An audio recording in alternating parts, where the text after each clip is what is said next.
नमस्कार मित्रों, स्वागत है आपका हमारे इस चैनल संतोष जोशी ज्ञान में।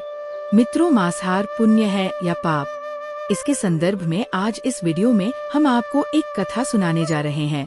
जब भगवान श्री कृष्ण अपने बालपन में थे, एक बार जब श्री कृष्ण एक पेड़ के नीचे बैठे बांसुरी बजा रहे थे, उसी तरह एक हिरन दौड़ता चला आया और उनके पीछे जाकर छुप गया। वो हिरन बहुत ही घबराया हुआ था। भगवान श्री कृष्ण ने उसके सिर पर हाथ फेरते हुए कहा, क्या हुआ, तुम क्यों छुप रहे हो? उसका पीछा करते हुए एक शिकारी भी वहां आ पहुंचा और बोला, ये मेरा शिकार है, इसे मुझे दे दो, इस पर मेरा अधिकार है। तब भगवान श्री कृष्ण बोले, हर जीवित जीव पर उसका खुद का अधिकार होता है, न कि किसी का। तब वह शिकारी क्रोध में बोला, ये मेरा शिकार है, इसे मैं पकाकर खाऊंगा। तब भगवान श्री कृष्ण बोले, किसी भी जीव को मार कर खाना पाप की श्रेणी में आता है। क्या तुम पाप के भागी बनना चाहते हो? मांसाहार पुण्य है या पाप, क्या तुम धर्म को नहीं जानते? तब वह शिकारी बोला, मैं तुम्हारे जितना शिक्षित तो नहीं कि ये जानूं कि मांसाहार पुण्य है या पाप, पर मैं ये जानता हूँ कि जीव को मार कर खाना, इसमें कोई हर्ज नहीं। मांसाहार से तो एक तो वह जीव को जीव बंधन से मुक्त कर रहा है, फिर क्यों मांसाहार से मना किया जाता है? मांसाहारी होने को क्यों नहीं कहा जाता? वैसे भी मैं इसको मार कर नीच योनि से मुक्ति दिलाकर पुण्य ही कमा रहा हूँ। फिर इस पर पाबंदी क्यों? इसे तो प्रोत्साहित करना चाहिए। जहाँ तक मैंने सुना है, जीव हत्या तो शास्त्रों में भी बताया गया है। राजा लोग शिकार किया करते थे। ऐसे तमाम तर्क देते हुए श्री कृष्ण से पूछा कि फिर क्यों ये मांसाहार पुण्य है या पाप, और तुम्हें मांस खाना है या नहीं? वह शिकार किया करते थे। भगवान श्री कृष्ण समझ गए कि इसकी बुद्धि मांस खाने के कारण तामसिक हो गई है और उसने सोचने और समझने की बुद्धि भी खो दी है। फिर भगवान श्री कृष्ण पर पहले मैं कोई राय नहीं दूंगा। मेरी इस छोटी सी कथा सुनने के बाद तुम ही उत्तर देना कि मांस आहार पुण्य है या पाप, और तुम्हें मांस खाना है या नहीं। वह शिकारी सोचने लगा कि इसमें मेरा तो कोई घाटा नहीं है, इस कथा को मैं सुन ही ले, मेरा मनोरंजन भी हो जाएगा और बाद में मुझे इसका मांस भी मिल जाएगा। तो भगवान श्री कृष्ण ने अपनी कथा आरंभ की। एक बार मगध में खाद्य संकट खड़ा हो गया तो अन्न का उत्पादन कम रहा। राजा को चिंता हुई कि यदि इस समस्या का शक खत्म हो जाएगा और संकट भी क्षण हो जाएगा, तो सम्राट ने अपनी राज्य सभा में पूछा, देश की खाद्य समस्या को सुलझाने के लिए सबसे सस्ती वस्तु क्या है? मंत्रीगण सोच में पड़ गए। चावल, गेहूं, आलू इत्यादि पदार्थों को उगाने के लिए बहुत श्रम करना पड़ता है। वह तभी प्राप्त होते हैं जब प्रकृति का प्रकोप न हो। ऐसे में तो कुछ सस्ता हो ही नहीं सकता। तभी शिकार का शौक रखने वाले एक मंत्री ने सोचा कि यही उत्तम अवसर है, क्यों न अंधाधुंध शिकार के लिए राजा की अनुमति ले ली जाए। उसने सभा में कहा कि सबसे सस्ता खाद्य पदार्थ है मांस, इसलिए धन का खर्च भी नहीं है और पौष्टिक खाना भी मिलता है। सभी सामंतों ने इस बात का समर्थन कर दिया, लेकिन मगध के प्रधान मंत्री अभी भी चुप थे। सम्राट ने पूछा, प्रधान मंत्री, आप चुप क्यों हैं? आपने कोई अनुमोदन नहीं किया, आपका क्या मत है?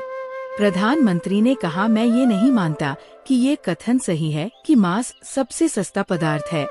फिर भी इस विषय पर मैं अपने विचार आपके सामने कर रखूंगा। प्रधानमंत्री उसी रात मांसाहार का प्रस्ताव रखने वाले सामंत के घर पहुँचे। सामंत ने इतनी देर रात प्रधानमंत्री को अपने घर आया देखा तो वो घबरा गया। किसी अनिष्ट की आशंका से वो कांप गया। प्रधानमंत्री ने कहा, संध्या को महाराज बीमार हो गए, उनकी हालत बहुत ही खराब है। राज वैद्य ने कहा है कि किसी शक्तिशाली देह का 2 तोला मांस मिल जाए तो राजा के प्राण बचाए जा सकते हैं। आप महाराज के सबसे विश्वास पात्र हैं, इसीलिए आपसे योग्य कौन होगा? इसके लिए आप जो भी मूल्य लेना चाहे ले सकते हैं। आप कहें तो इस काम के लिए मैं आपको 1 लाख स्वर्ण मुद्राएं भी दे सकता हूँ।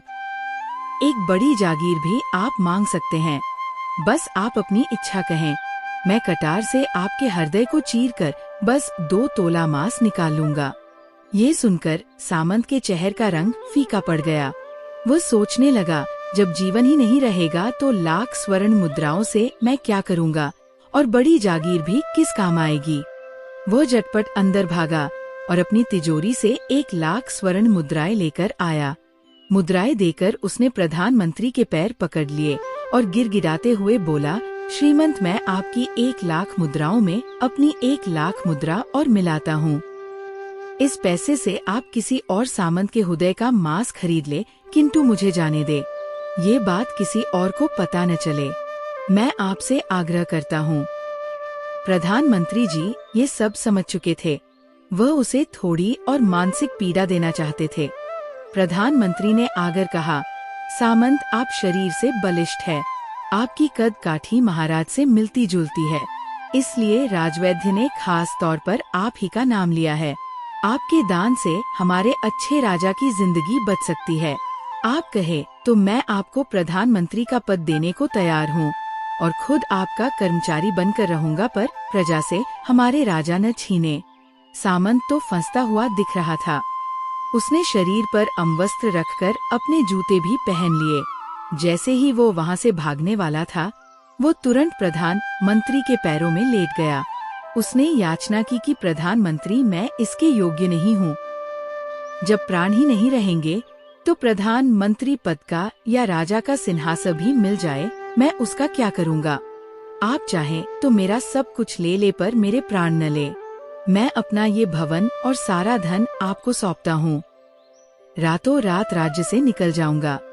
इतना कहकर वह अपने घोड़े की ओर भागा और जैसे ही अपना घोड़ा गथने लगा, आवाज आई, अभी अभी अपने पीछे गए, तुम अपने परिवार को भी छोड़े जा रहे हो।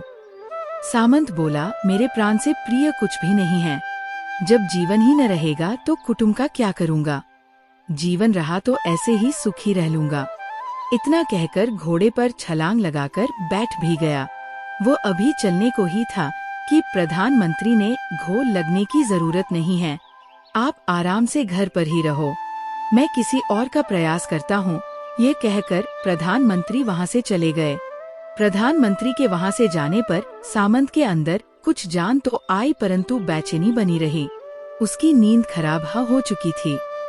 मुद्राएं लेकर प्रधानमंत्री बारी बारी से सभी सामंतों के घर पहुँचे और सभी से राजा के लिए हृदय का 2 तोला मांस मांगा, परंतु कोई भी राजी न हुआ। सबने अपने बचाव के लिए प्रधानमंत्री को 1,00,000 और 5,00,000 तक दे दी। इस प्रकार प्रधानमंत्री ने एक ही रात में करोड़ों स्वर्ण मुद्राएं जमा कर ली। फिर सुबह होने से पहले ही अपने महल में पहुंच गया। अगले ही दिन राजसभा में सभी सामंत समय से पहले ही पहुंच गए। सभी ये जानना चाहते थे कि राजा स्वस्थ है कि नहीं, लेकिन कोई भी किसी से भेद नहीं खोलता था। सबको राजवैद्य की तलाश थी, उनसे ही उन्हें कुछ सूचना मिल सकती थी। प्रधानमंत्री ने सैनिकों को आज्ञा दे रखी थी कि जब तक महाराज राजसभा में न आए, किसी भी सामंत को भी महल से बाहर जाने की आज्ञा नहीं है। राजा सभा में अपनी चिर परिचित गति में आए और अपने सिंहासन पर आकर बैठे। सभी सामंतों ने देखा, कहीं से भी राजा उन्हें अस्वस्थ नहीं लगे। उन्हें तो कुछ हुआ ही न था। प्रधानमंत्री ने उनसे झूठ बोला। हर सामंत के मन में यही विचार चल रहा था, पर कोई भी किसी और को कुछ भी न बोल रहा था। तभी प्रधानमंत्री ने राजा के समक्ष 1 करोड़ स्वर्ण मुद्राएं रख दी। राजा ने पूछा, ये स्वर्ण मुद्राएं किसके लिए है और कहाँ से आई? प्रधानमंत्री ने कहा, 2 तोले मांस के लिए इतनी धनराशि जुटाई है, पर मांस न मिला। अपनी जान बचाने के लिए सामंतों ने ये मुद्राएं दी है। अब आप ये विचार कीजिए, मांस कितना सस्ता है। राजा को बात समझ में आ गई। उन्होंने प्रजा को अतिरिक्त परिश्रम करने का निवेदन किया और राजा के अनाज भंडार में से अनाज निकाल कर करने के लिए जीविया की खारी की खर्च की गई।